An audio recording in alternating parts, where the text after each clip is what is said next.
There's something amazing happening in this little pond behind me, and I'm here to film a documentary about it. My name is Brian LaFountain.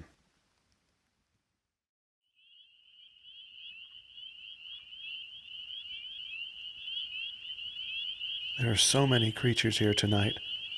The stars are bright. I can hear things walking around me, and I don't know what they are, but there's some big and some small. I hear the owls once in a while, the toads and spring peepers everywhere.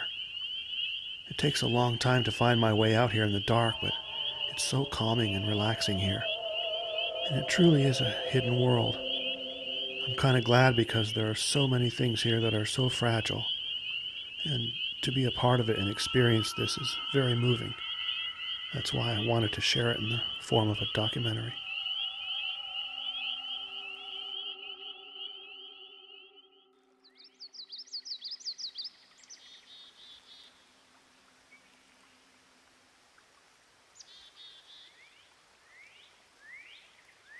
Winter. In its stark silence, it's hard to imagine that on this spot, a magical little world called a vernal pool will develop. Ancient sea life actually exists here in what will soon become a temporary woodland pond. But as the snow melts, exposing nothing but a dry forest floor, seemingly silent, all of this is about to change.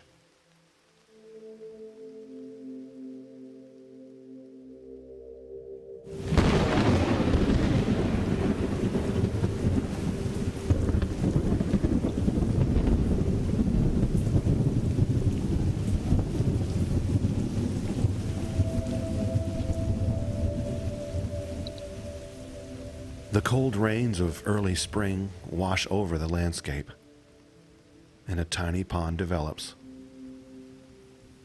After a whole night of rain, where snow once blanketed this very spot, the vernal pool has formed. I've heard about these sites all of my life and was shown this location, sworn to secrecy. I come back the next day to see if there were any signs of life. I've heard that within a few hours, a vernal pool can teem with life. And even though the pool is covered in ice, underneath, I'm startled by what I see. Life. Countless tiny specks dart about the chilly water. And the countdown begins. For these tiny creatures no bigger than the period at the end of a sentence are an ancient animal known as a fairy shrimp. They belong to the oldest family of crustaceans on Earth, 500 million years old. And they survive only found in a vernal pool. Vernal pools are completely unique because they have no access to other water supplies. There are no fish here, keeping the fairy shrimp relatively safe during this time of the year. And they mature very fast. They have to, sometimes twice their size in just one day. Because this pool is fleeting, time is of the essence, and day by day they change their appearance. And on the third day, the pool itself is filled to capacity, full of life. I return every day to capture their progress with my camera. I marvel at the fact that this area was only a bunch of dry leaves just a few days ago. It's startling to think these animals, which have survived eons of ice ages and global changes, still inhabit the most extreme environments on planet Earth. From extremely salty pools to icy Arctic ponds, all of which endure very dramatic changes every year. And seeing these animals for the first time, so fragile, so graceful, and so beautiful, it's a miracle in itself. Within only 10 days, the fairy shrimp take on their adult form, dramatic and graceful, and they share their pool with tiny relatives, They also hatched at the same time, copepods, daphnia, and seed shrimp, along with insect larvae that wiggle about. You have to wonder if the tales of seeing little fairies playing in the woods didn't in fact start because of seeing fairy shrimp in a vernal pool.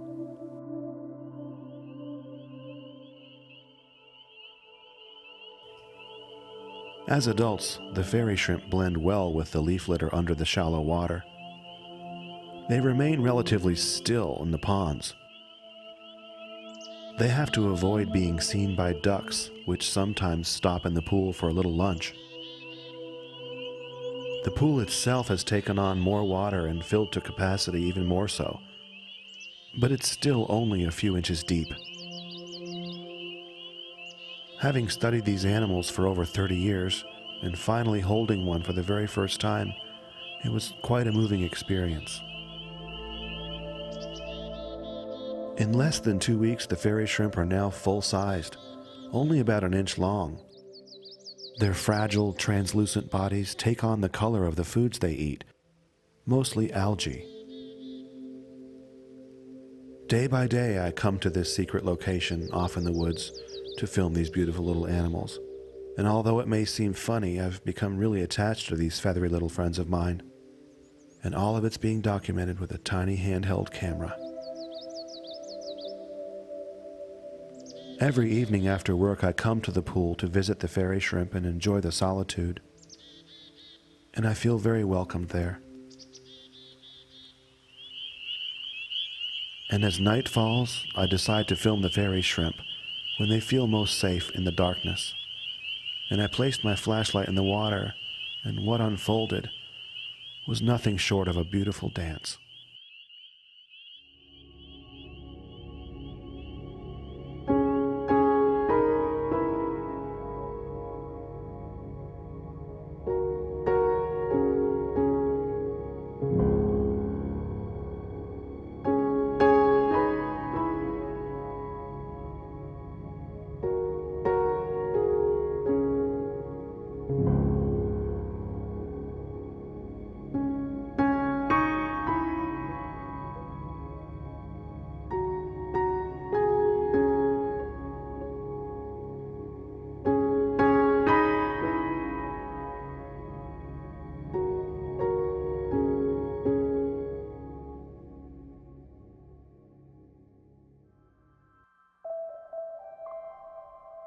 My fascination with fairy shrimp began at a very young age, when my aunt had a strange little tank in her windowsill.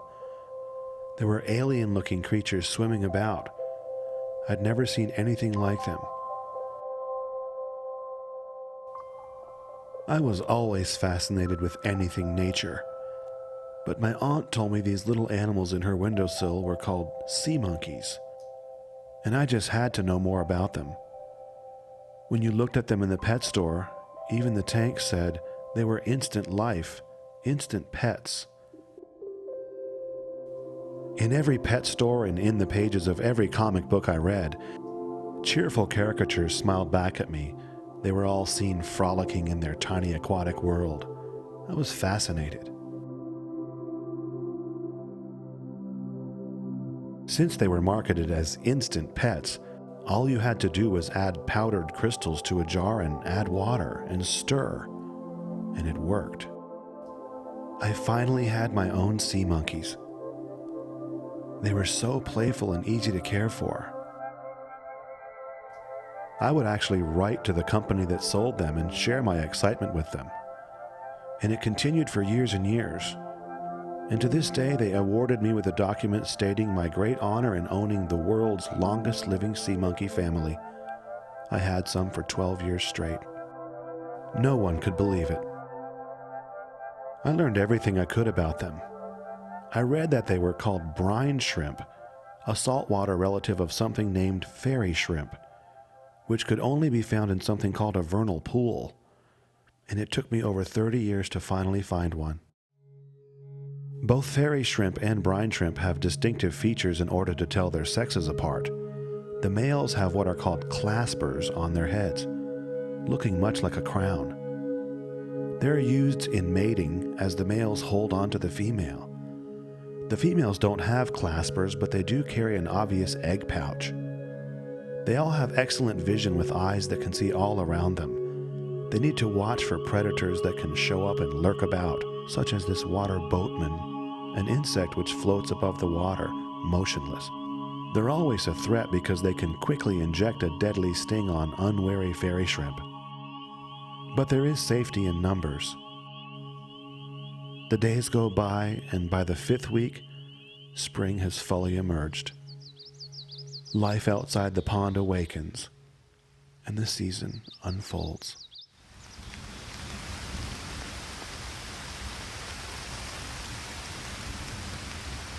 Warm rains fill the rivers and streams, and the vernal pool is now a symphony of sights and sounds.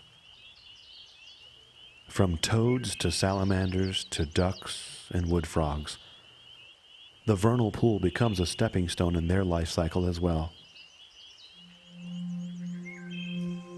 And a vernal pool can become a beautiful oasis, rich with unique aquatic plant life. Some of these plants are very rare and can only exist at the site of a vernal pool. And the fairy shrimp frolic in the sunlight, oblivious to the fact that the pool is fading.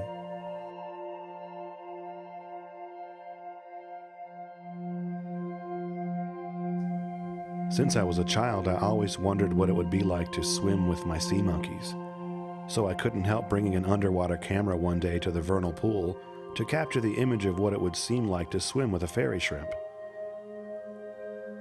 I was taken to one vernal pool where I actually did swim with them. It remains one of the most fascinating moments I ever experienced in nature.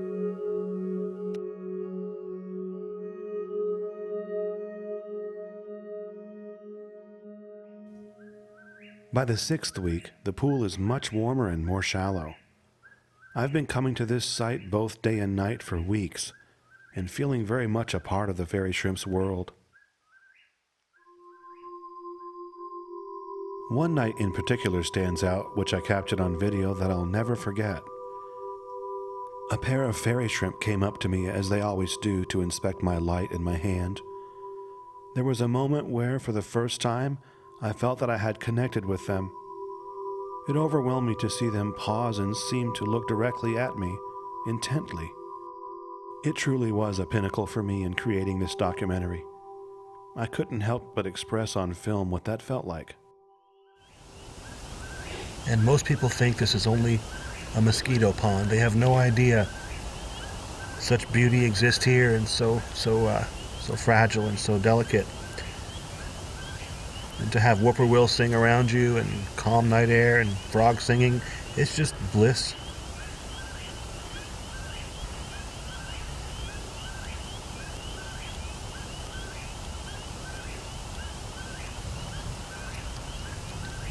That was special.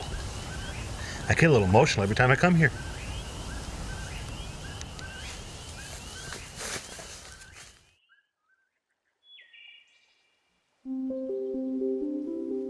By the 9th week, the surrounding woods are lush and dense with foliage and ephemeral flowers, their colors declaring a new season is here. And most of these flowers are as fleeting as the pond itself.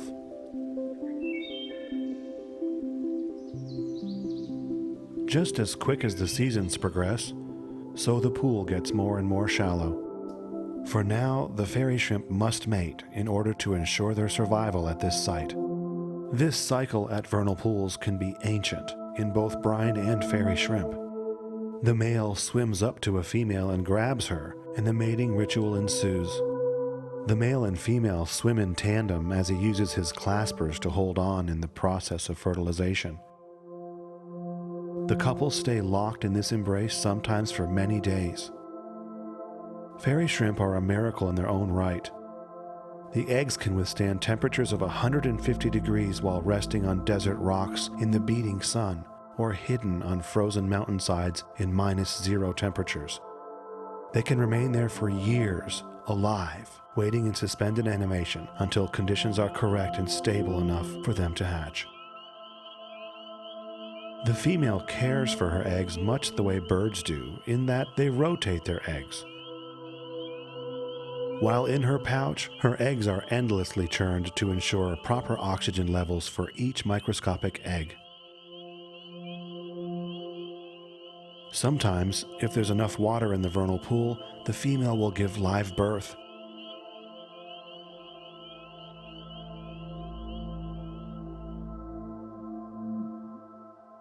It's hard to imagine this cycle can happen in such large vernal pools as this one, the size of a football field. And it is ancient. Teeming with fairy shrimp only weeks before, it's nothing short of startling to find it only weeks later to be a large bowl of dry, cracked earth. By the 10th week, the pool is only about 4 inches deep. I know this site is no different than any other vernal pool. It's destined to dry. Even though it seems unfair, it is this drying cycle that ensures future generations of life will continue here. Even though the pool is in its final days, life in the surrounding world flourishes.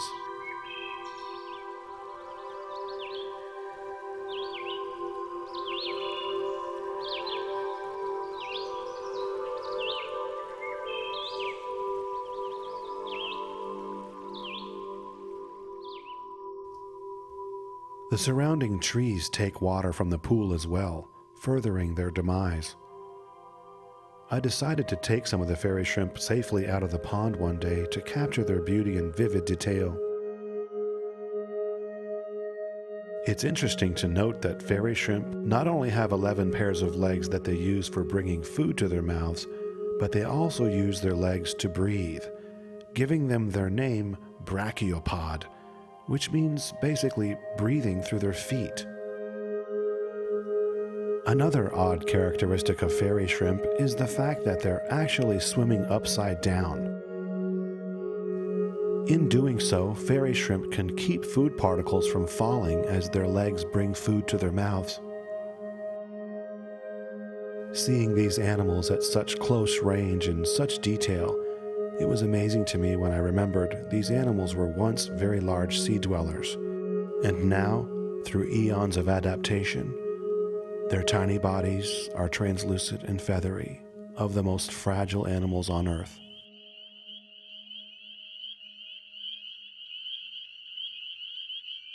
By evening, only a few hours later, the pond is remarkably smaller. The air temperature is much warmer than normal, and the pool takes on a different feel. It is sunset, and the pool sounds different and looks different. It is suddenly swarming with mosquito-like animals. This is why most people who pass by these ponds assume them to be nothing more than a useless mosquito pond, having no idea the interesting animals that dwell in them. By morning, the pond is even more shallow,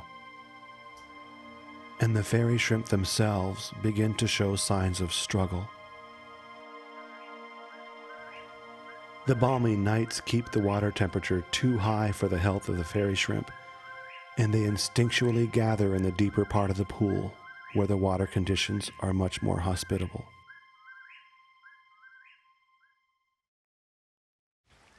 It's not only the sun that is the biggest threat to fairy shrimp. Unbelievably, 90% of all vernal pools have been destroyed by the impact of man. I was astonished to find just how close man's impact can come to the fairy shrimp's fragile little pond. This particular vernal pool was only yards from traffic. I visited a vernal pool one evening in moonlight. No more than 5 yards across, the pool was teeming with fairy shrimp.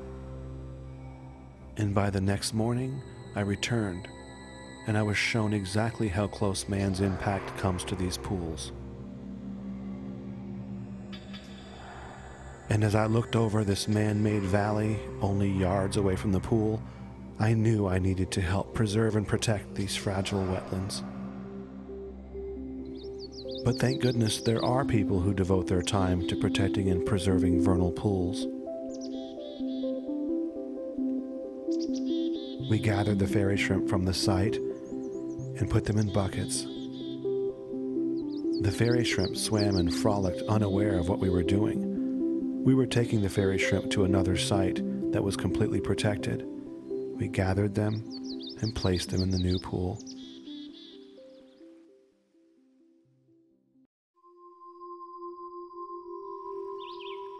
Four days later, returning to the pool I've been visiting for the past several weeks, I find the pool is nearly gone.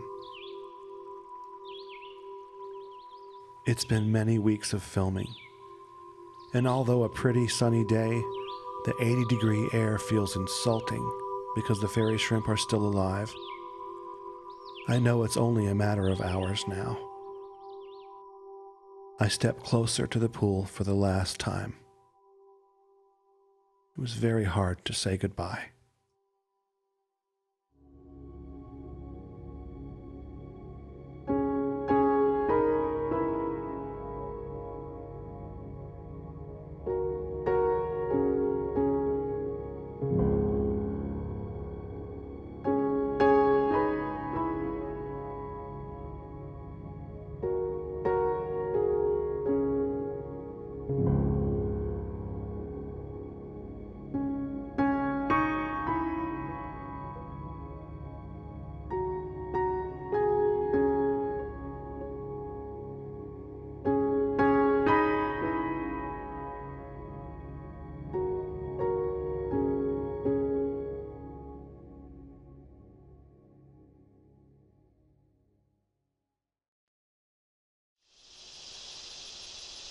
It's now autumn. The whole forest looks and feels different. Now blazing with color, other creatures explore the site where the vernal pool once thrived. Making their way where the fairy shrimp swam, new creatures take on their roles in the forest. Soon the leaves fall and carpet the site like a blanket. And as the seasons progress and the colors fade, I return to the site. It's all still and silent again. It's hard to imagine that here, on a dry, leaf-covered forest floor, such beautiful creatures existed. To go from scattered leaves to a sudden puddle that forms in the woods, to a clear pond, to a thriving wetland only a few days later. It comes and goes like the seasons. It is all at once a great and magical concept, and I feel privileged to have had this experience in solitude, because I know that the secrets here underneath these leaves are going to return. And I smiled as I looked back for the last time.